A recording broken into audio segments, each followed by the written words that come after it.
We live in a world that's absolutely obsessed with what's new, right? What's the next big thing? But what if the real secret, the most powerful advantage you can have, comes from understanding what never changes?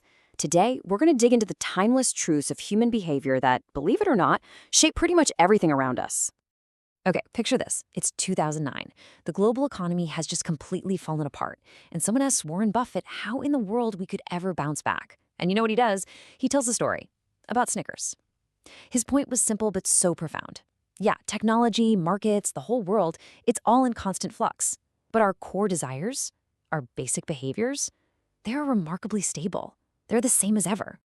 And that, right there, is the big idea of this whole explainer. The most powerful lessons in life don't come from trying to predict the future. No, they come from understanding the stuff that is permanent. You know, things like greed, fear, envy, hope.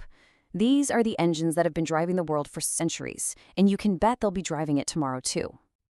All right, so let's start with a truth we all kind of like to ignore. Our world and our own lives are way more fragile and dependent on just random chance than we'd ever like to admit.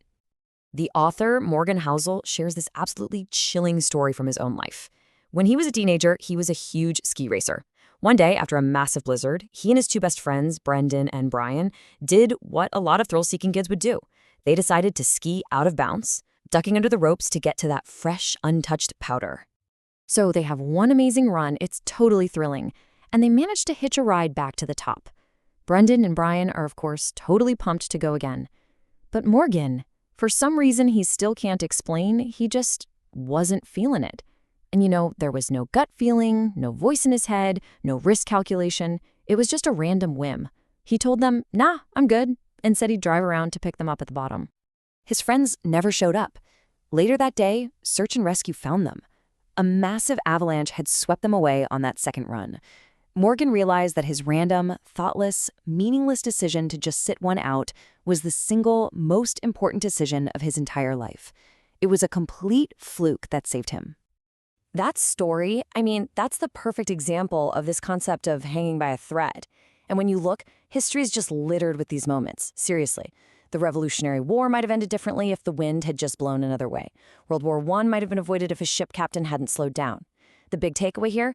Trying to predict specific events is pretty much a fool's errand when so much of life hinges on these tiny, totally random chances. So, we've talked about the chaos of the external world. Now, let's turn inward to the equally chaotic world inside our own heads and find out why, when it comes to happiness, more isn't always better. You know, if you just look at the data, it's not even a contest. We are, by almost every objective measure, way better off than people were in the 1950s. The median family income, when you adjust for inflation, has more than doubled. Our houses are bigger. Our cars are safer. We live longer. By the numbers, we've totally won. But here's the puzzle, right? If all that is true, why do so many people look back at the 1950s as some kind of golden age? If we're so much wealthier and healthier and safer now, why does it often feel like we're missing something? Why are we so nostalgic for a time that was statistically much, much tougher? Well, the answer comes down to a really simple but incredibly powerful equation. Happiness equals your reality minus your expectations. See, our expectations are all about who we compare ourselves to. Back in the 1950s, your social circle was your neighbor. The gap was pretty manageable. Today, forget your neighbor. Social media means you're comparing your life to billionaires on private jets. Our expectations have just skyrocketed way, way faster than our reality ever could. And this reveals a timeless truth. The world isn't really driven by greed for more stuff. It's driven by envy for what everyone else has. Okay, so we've got chance ruling the outside world and envy ruling our inner world. So what's the final piece of this puzzle?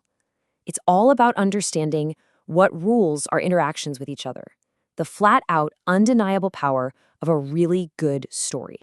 So, on August 28, 1963, Martin Luther King Jr. stood in front of 250,000 people. He had this carefully written, fact-based speech all prepared. But about halfway through, the gospel singer Mahalia Jackson, who was standing near him, shouted out, "Tell him about the dream, Martin." And in that moment, King literally pushed his notes aside, he paused, and then he delivered one of the most powerful, emotional, story-driven speeches in all of human history. And that moment just reveals this timeless truth about us. Look, facts and data are great. They make us think. But stories make us feel. And it's our emotions, not pure logic, that actually push us to do things. So it doesn't really matter if you have the best idea or the most rational argument. In history, in business, in life, the best story always wins. So after all that, what are we supposed to do, right? How do you live in a world that's ruled by random chance, run by spiraling envy, and persuaded by emotional stories? Well, the answer isn't to predict, it's to prepare. The system is actually simple, but it is so powerful. First, you have to accept that you just can't predict the next market crash or a global pandemic. So stop trying. Second, focus your energy on what you can count on. The people are always going to be driven by fear, greed, and hope. And finally, build a margin of safety. In your finances, in your career, in your relationships, build a buffer that can handle the surprises that are guaranteed to come your way. The brilliant author Nassim Taleb put it perfectly. He said, invest in preparedness, not in prediction. And that is the whole philosophy right there. Don't build your life for the specific forecast you read this morning. Build a life that can survive that forecast being completely, totally wrong. That's real resilience. And that really just leaves us with one final question to chew on. In this frantic race to find what's new and what's next, we so often forget the incredible power of what's permanent. So take a second.